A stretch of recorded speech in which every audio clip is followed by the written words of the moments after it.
repito, los individuos, los hombres, las mujeres, cuando existen, cuando actúan existencialmente, cuando salen de sí, ¿dónde lo hacen? En la vida cotidiana. ¿Qué pasa? Que ese obrar existencialmente en la vida cotidiana, ese ejercicio de salir de sí en el día a día, se vive grupalmente. Es decir, se comunica o se testimonia a otros. Ese ejercicio de comunicar o de testimoniar a otros, esa salida de sí mismo, refuerza a los individuos, es decir, los hace personas, los hace humanos, hasta hacerlos llegar a una significación, entiéndase, a una comprensión común. ¿Cuál comprensión común? Es decir, ¿qué es lo que hay de común en esa comprensión? La experiencia común es la autocomunicación de Dios. Es decir, ese salir de sí a los demás me viene a mí dado por el primero que sale de sí, que es Dios. A eso se llama revelación trascendental, ¿ve? Que es lo que vimos en los primeros encuentros. Y eso es intersubjetivo, es decir, eso se da solamente entre sujetos, entre individuos, entre personas, porque son las personas las que salen de sí. La personalidad de uno es esa capacidad de salir de sí a otro. Eso es lo que se llama tener personalidad, ¿no? Y esa personalidad nos es dada por la primera persona, que en este caso es Dios. Ahora, esa significación común es una comprensión común que es provocada por el testimonio de otros que salen a mi encuentro. Es decir, cuando el otro sale a mi encuentro, me testimonia a mí su personalidad, ese don que ha recibido. Tal significación o tal comprensión solo se da en comunidad, en grupo y para la comunidad, porque es que yo no salgo de mí para mí, no, yo salgo de mí para el otro. Por eso solo se puede dar por sujetos entre sujetos.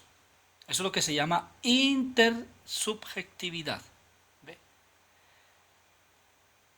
Y esa intersubjetividad es el nexo común que hay entre los individuos.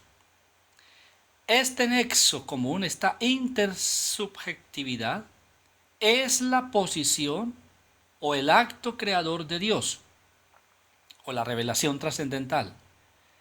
Y su efecto, cuando esa revelación trascendental se da, cuando Dios se me autocomunica, ¿cuál es su efecto? ¿Cuál es la consecuencia de eso? Testimoniarlo, contarlo, mostrarlo. ¿Ve? O sea, eh, casi que ni siquiera hay que contarlo porque eso se nota. Eso y a simple vista se nota.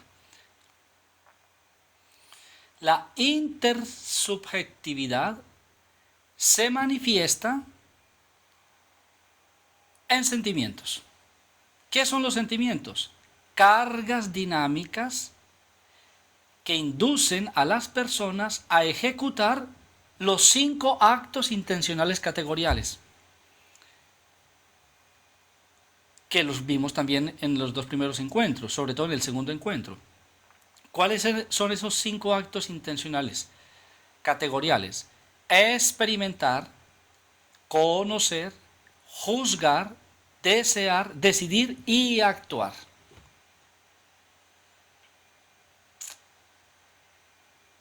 ¿Eso qué produce?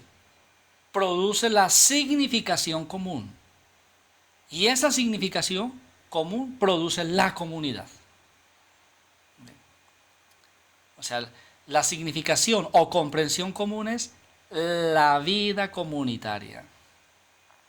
De ahí que el primer lenguaje de estas categorías, experimentar, conocer, juzgar, desear, decidir y actuar, es el testimonio del amor. Ahora, ¿qué es el amor?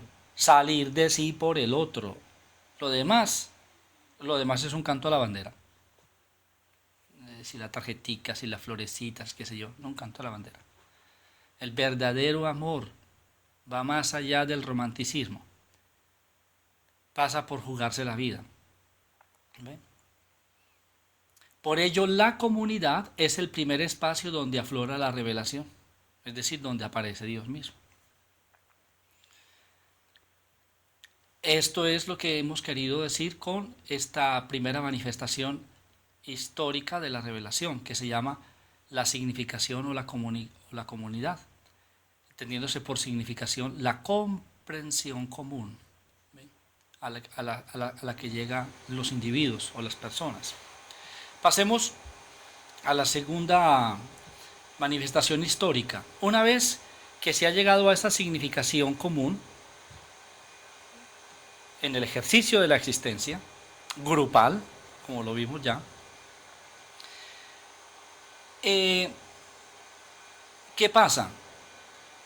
Que eso no se da una sola vez, sino que se da constantemente. ¿Dónde? En la cotidianidad. ¿Ve? Y la cotidianidad es la suma de una serie de ritos, la suma de una serie de prácticas constantes, ¿no? El comer, por ejemplo, el dormir, por ejemplo, el trabajar, por ejemplo, el estudiar, ¿no? Entonces, cotidianidad y culto van de la mano. ¿Por qué? Veamos. A través del culto, el hombre se define y expresa su relación consigo mismo y con el misterio. Eso es lo que trabaja lo que llamamos la religión. ¿Qué pasa con el culto? Que el culto es la explicitación de la significación común. Y eso desde hace 10.000 años antes de Cristo. Por lo tanto, el culto es un lenguaje esencial en el ser humano. O sea, no es si queremos o no ser cultuales, no. O sea, somos cultuales por naturaleza, por naturaleza. Desde que el hombre es hombre, hace culto, hace cotidianidad, hace ritos. La levantada es un rito, la acostada es otro rito. Digamos que es un culto a la vida. Bueno, la acostada es un culto a la cama, la levantada es un culto a la vida, por decirlo de alguna manera. Ahora, el culto es la expresión más sutil de la acogida de la revelación o de la acogida de Dios. Y eso supone implicación de la vida cotidiana, que es en donde se dan los ritos. Pues solo en la vida cotidiana es en donde se acoge al otro y por lo tanto se acoge a Dios. Ahora, cuando hablamos de culto, estamos hablando de ritos y de palabras. ¿Qué son ritos? Los ritos son una serie de signos convencionales para expresar lo que llamamos la voluntad de Dios. Ya dijimos que la voluntad de Dios es que el hombre sea, que el hombre exista. Es decir, no solamente que viva, sino que exista, que salga de sí. Un signo tiene que ser significante. Es decir, que provoque en la mente humana una comprensión. Una comprensión. Esos ritos, al ser comprendidos, al ser significantes, ¿qué es lo que hacen? Llevan a una toma de conciencia de la trascendencia. Que en un lenguaje más claro es tomar conciencia de mi salida de sí hacia los otros, que yo debo cultivar siempre. ¿Qué son las palabras? Las palabras son fórmulas, expresiones teológicas, ¿ve? Para expresar por qué se vive lo que se está viviendo. Importantísimo eso que estoy diciendo. Es la primera articulación verbal para explicar la causa de por qué se vive lo que se vive, ¿no?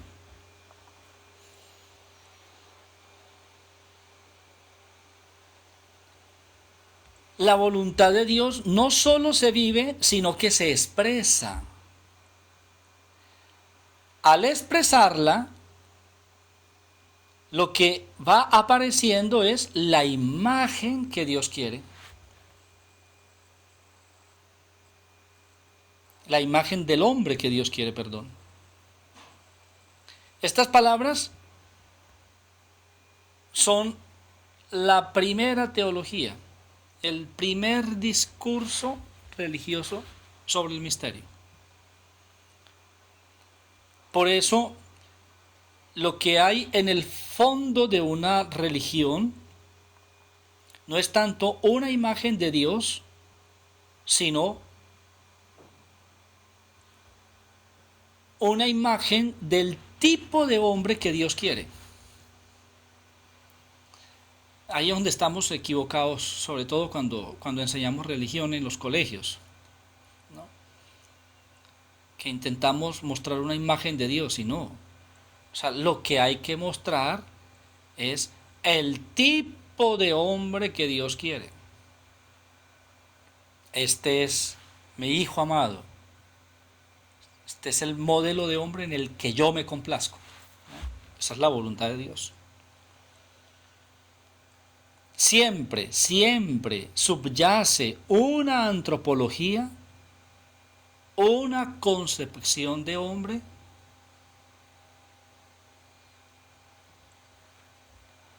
en el fondo de toda religión. Si es religión, pues. Ok, pasemos a la tercera manifestación histórica de la revelación. Entonces ya hemos visto la significación común, ¿dónde? En la vida cotidiana, ¿no? Que se expresa a través del culto, a través de los ritos, y que lo que deben mostrar es, más que una imagen de Dios, tiene que ser el tipo de hombre que Dios quiere, ¿no? Ahora,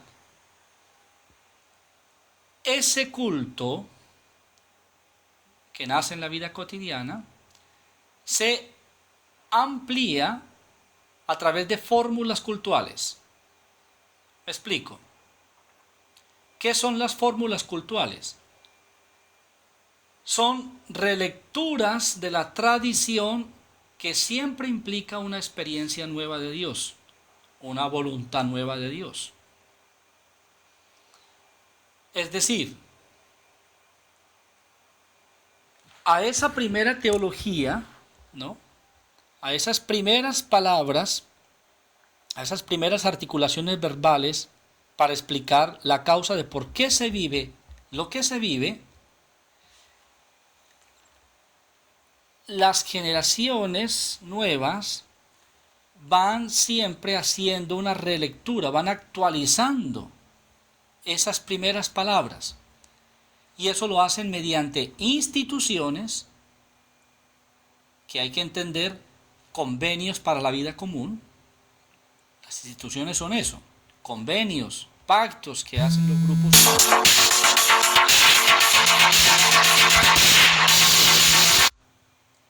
para mejorar la calidad de vida entre un grupo, que hagan posible vivir el compromiso juntos con un modo de obrar determinado. Por ejemplo, una sociedad igualitaria. O también en historias contadas para promover lo que Dios quiere con ellos en ese momento. O oráculos de sabiduría, sensatez que se vuelve norma, mandamientos, para mejorar la calidad de vida humana. ¿Ven? Esas son todas relecturas. Y a esa primera palabra o a esa primera significación común se va enriqueciendo por esa serie de interpretaciones que los grupos de las diferentes épocas van haciendo de esa primera significación.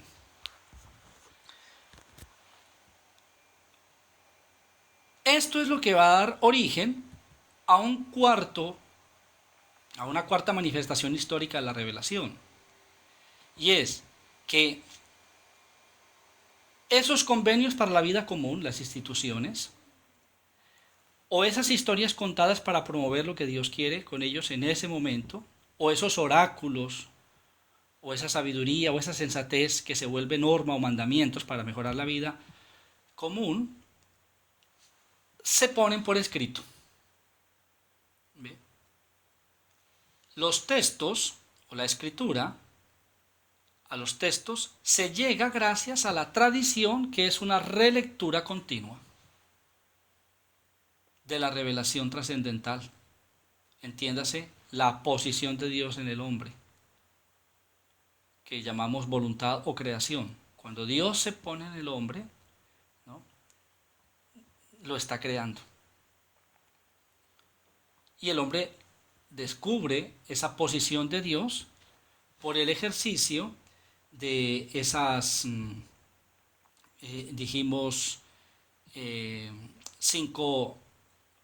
esos 5 actos intencionales categoriales: experimentar, conocer, juzgar, desear, decidir y actuar, que vimos en la diapositiva de la significación de la comunidad.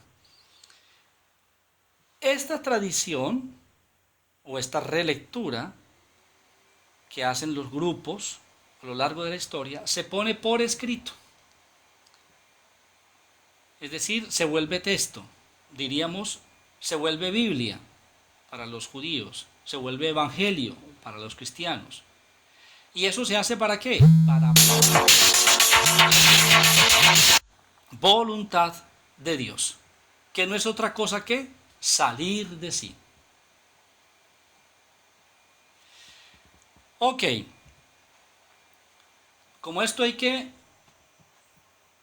llevarlo a la práctica, vamos a hacer un ejercicio para vivir.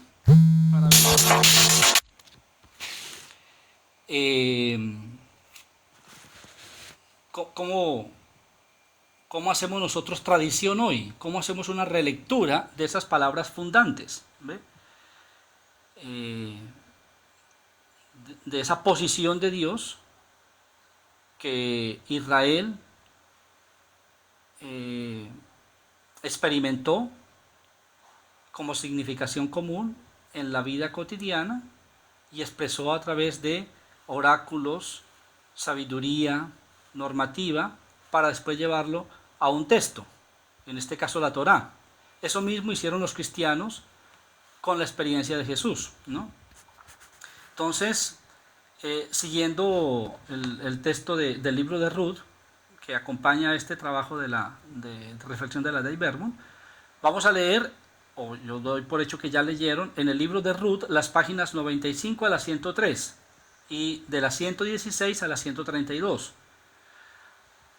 A la luz de la lectura del apéndice 1, que está en la página 253, cada una de ustedes va a redactar en una página un ensayo sobre: ¿has pensado qué cosa es ser mujer hoy? Es decir, cada una de ustedes va a hacer una relectura de lo que han aprendido o de lo que le han enseñado de ser mujer, para ver, para ver cómo, qué tanto han crecido ustedes, ¿no? En esa comprensión y en esa revelación, porque Dios también se manifiesta como mujer, ¿ve? No solamente como hombre, sino como mujer. Y quizás ese es el gran paso que tenemos que dar en los momentos actuales, es decir, cuál es la palabra de parte de ustedes como mujeres, no solamente para la iglesia, sino también para el mundo. ¿Entendido? Ok, espero no haber sido muy enredado en esta presentación, muy complejo. Yo sé que esto exige un ejercicio de concentración y de profundización, pero en la medida en que vayamos avanzando, muchas de estas cosas van a quedar cada vez mucho más claras. Les agradezco la atención, el cariño, como siempre decirles que las recuerdo, las pienso y que las llevo en el corazón, y les deseo a cada una de ustedes y a sus comunidades todo lo mejor y todas las bendiciones del cielo. Amén.